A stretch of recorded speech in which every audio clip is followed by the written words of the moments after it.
Hi everyone, in front of me I've got HUAWEI Nova 11i and let me share with you how to reset up preferences on this device.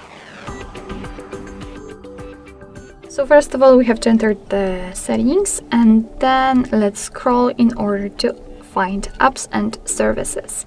Now let's tap on apps simply and pick 4 dots icon in the right upper corner. Tap on Reset Up Preferences, and as you can see here we've got the information about the preferences, about resetting them.